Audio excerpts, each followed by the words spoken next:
आज आपल्या इथे आलेली आहे महिंद्रा स्कॉर्पिओ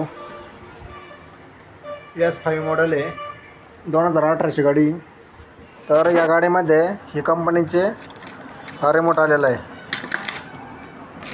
त्याला कोणतं बटन नाही किंवा काहीच नाही, तेव्हा तर कार चालू करण्यासाठी.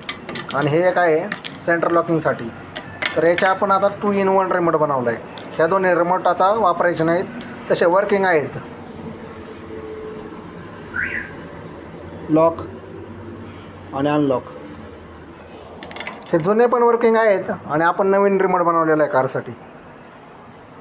कंपनीचा ओरिजिनल ब्रँड न्यू रिमोट. हे ब्लेड आता आपण हे लॉक केली गाडी.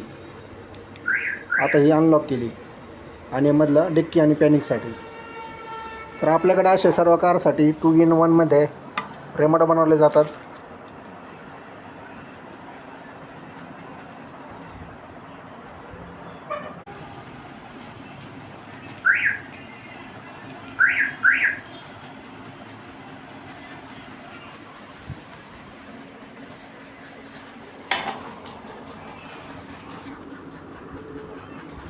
माझं लय दिवसापासून डोक्यात चाललं होतं हे, पण मला काय पुढे भेटायला ॲड्रेस.